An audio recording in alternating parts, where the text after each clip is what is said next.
Stuhal min Freyon and welcome to yet another video. Oh, another time in purgatory is behind me, and believe me, that hour always seems as if it was ages. So this is the review of the 4th episode of the Rings of Prime, my dear friends, and just 3 things have been coming up my mind all throughout this 4th episode.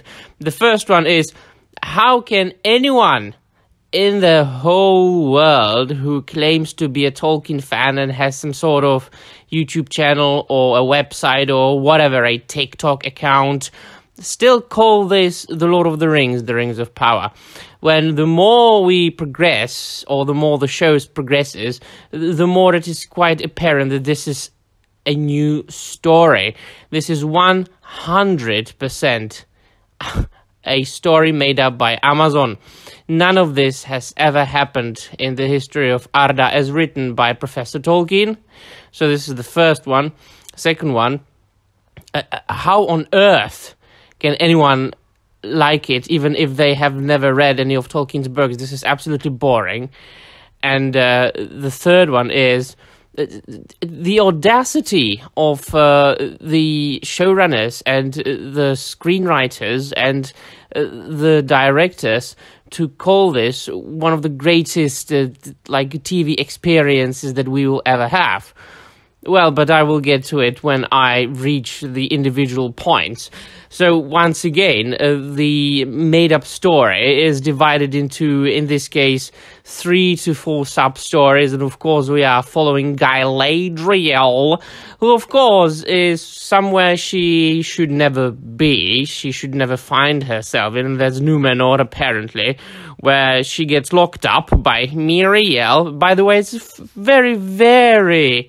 if you look at this picture, those people really look like Numenorians as described by Professor Tolkien, but let us get past that, lest we be called dystophobes.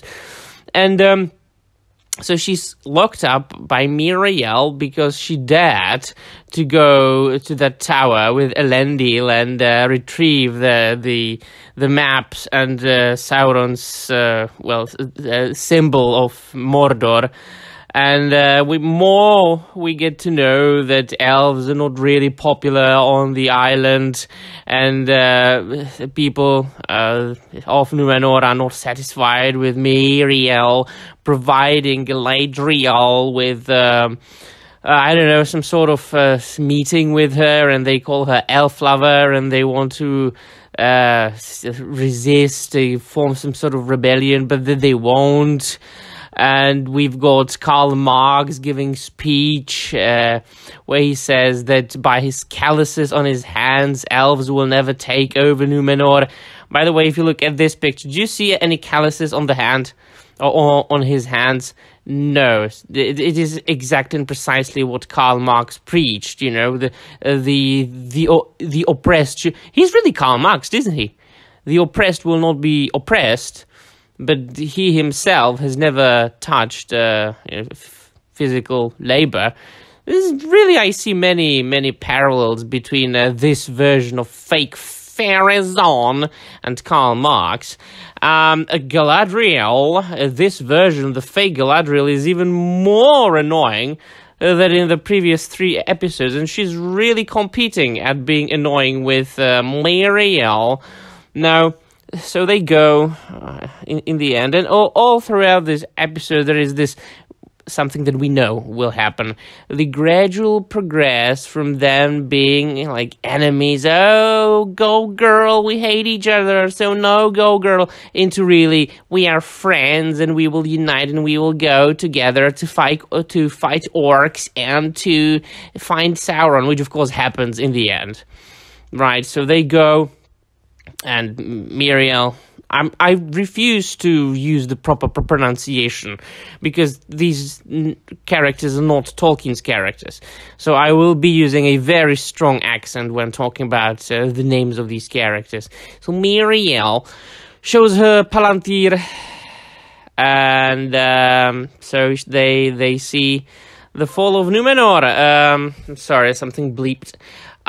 So the Palantir shows them apparently what will happen to Numenor in the future, which is the tidal wave that will sink all Numenor. And Miriel first thinks that Galadriel will bring about the fall of Numenor, but in the end, of course, they are friends, and she gets some ships after she wants to get rid of Galadriel and send her to her own kin, but then she goes with her and she summons an army and everybody says, oh, I want to go there, la la la la. In the meanwhile, we follow the adventures of Stoner Isildur, who wants to go to the west, but so he doesn't want to stay in the Sailor Academy anymore. So he deliberately F's up something that he should be doing, and the Sail Master sees it. He knows that the F up that Isildur did was quite deliberate, and he says, "All right, you're dismissed, and your friends too." So this is he just doesn't interrogate him. He doesn't question him why he did that. What was the purpose of this? You know, he didn't make him scrub the deck or anything. He just dismissed him immediately. It really shows that the script's continuing to be very poorly written. To that extent that is almost not almost but most certainly ridiculous. And of course, we've got the awesome, quote-unquote, hilarious scenes. I really laughed my ass off when I saw them. When, for example, these were in the trailers when Galadriel says, "There's a tempest in me." And after that, she gets locked. And then there's the biggest fun. So they come to take her from the prison to escort her away from Numenor. And she single-handedly, I am not bloody joking, I'm not lying, she single-handedly kicks the asses of 5 guards and locks them in the prison. Galadriel does that.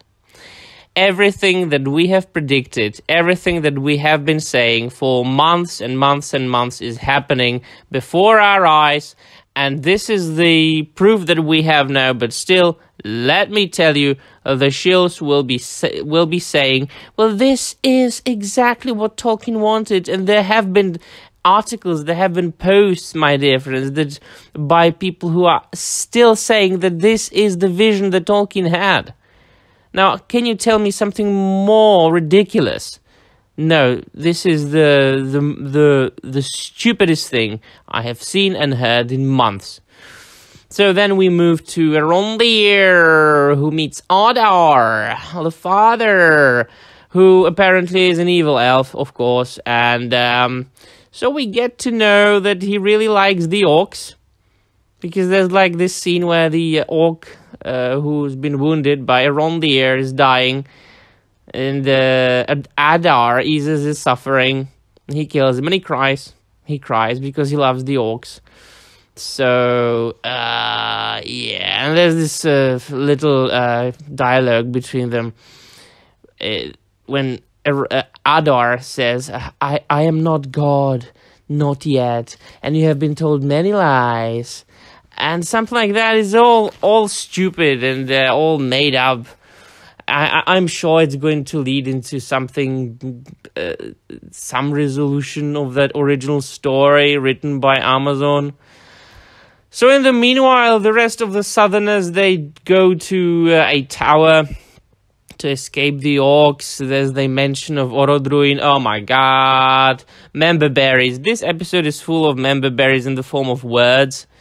Like Morgoth is mentioned, the Valar are mentioned, Orodruin is mentioned, Erendil is mentioned multiple times, as if it meant something at this point. And little Theo, because the villagers run out of food, and little Theo wants to go to a village, to the abandoned village, and retrieve some food. He gets into the fight with Bronwyn, his mother, because she doesn't want him to leave. She goes or he goes, and orcs find him, and they find out that he's got the blade, and that the blade grows when it's touched by blood. And so it is apparent by now that the orcs are looking for the blade, for Adar, and they know that Theo has them, and they want to catch him, but he escapes. But then they nearly catch him again, but he's saved by, oh my gosh, Arondir, because Adar let Arondir go to deliver a message to the villagers, and that message is surrender or you will be effed. Oh my gosh. And in the end of the storyline of Arondir and little Theo, there's this guy whose cottage it was that Theo found the blade in, and it just seems that he still is the supporter of Sauron, and that he's waiting for his arrival. And he said that the comet or the meteor that fell from the skies was like the sign that Sauron's coming. This is so stupid. I mean, this is so bloody dumb. And in the meanwhile, of course, we get to know that what we knew all along, once again, that the thing that the dwarves found in the box, in the mine, and which was in the box that the two Durins looked into in the first episode, or the second one, was, of course, Mithril. And we get to know a very interesting thing. Do you know who actually found Mithril? Do you know who it was? It was Disa. Disa found Mithril, yes. And Elrond named it for the first time. It was so cringy. So cringy. I had to stop the episode and go and have 2 cigarettes. I'm going to tell you, when the last episode comes, I'm going to smoke like a pack of cigarettes throughout this episode, the last one. Oh my gosh, this was painful. This was the most painful episode to watch. Just a few finishing thoughts. It's the art in Numenor hanging on the walls is absolutely ridiculous. It was drawn by dumb people with Parkinson's disease. Now, if you compare the art hanging on, for example, the walls of Rivendell, which was drawn by Ellen Lee and John Howe, and if you compare this to the Greek town of Numenor, this is day and night. Such a difference. And the most insulting member berry. This is probably, well, not what I'm going to end this review with. I've got a couple of more things to say, but the most insulting member berry that I have seen in this episode is Narsil appearing in Numenor. It looked a bit different, slightly different colors. I think, you can see it on the screen. Slightly different colors from Peter Jackson's Narsil, but it was there, and they think, the showrunners, that we will go, oh my gosh! No, not really not. It's pathetic. Throughout the whole episode, they just couldn't resist to remind us of a couple of things. First, all throughout the episode, Miriel was called Regent, the Queen Regent. Pharazôn was called the Governor, which, of course, is absolutely preposterous. When Miriel was the last heir, according to the law, to the throne of Numenor, and the throne was usurped by Ar-Pharazôn because, he was a very ambitious man. So he forced his cousin, Tar Miriel, to marry him so he can become the last king of Numenor and bring about the fall of Numenor. So as you can see, it's something completely different from this atrocious show. And of course, daddy issues. Daddy issues have been the subject matter of this entire crap show. Elrond was very much effed by the fact that that he will never ever see his father again, or that he's never seen him actually.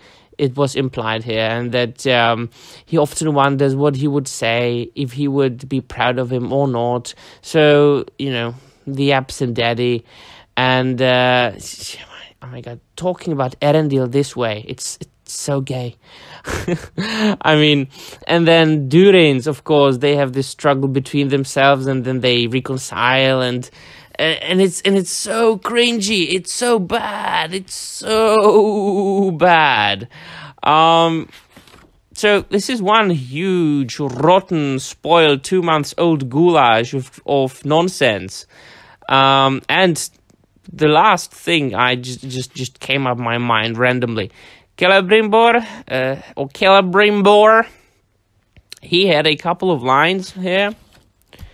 That man might be a good actor, but he's absolutely unsuitable to play an elf. He really 100% is an elderly guy who is more suitable to play in a Monty Python sketch. Alright, my friends, this is all that I've got nerves for. See for yourselves. You will see that not only this is not anything that would be even remotely connected to any Tolkien's works, but also it's very boring. I mean, it's boring as hell. Everything's so random, and the pace is very slow. There are many plot holes within the individual episodes, and the dialogue is so random and so cringy. I don't know, was it written by a bunch of chimpanzees? I think I might insult the chimpanzees if I said that. Let me know in the comments down below what you think, and that will be all. Thank you very much for watching. Höna Maria.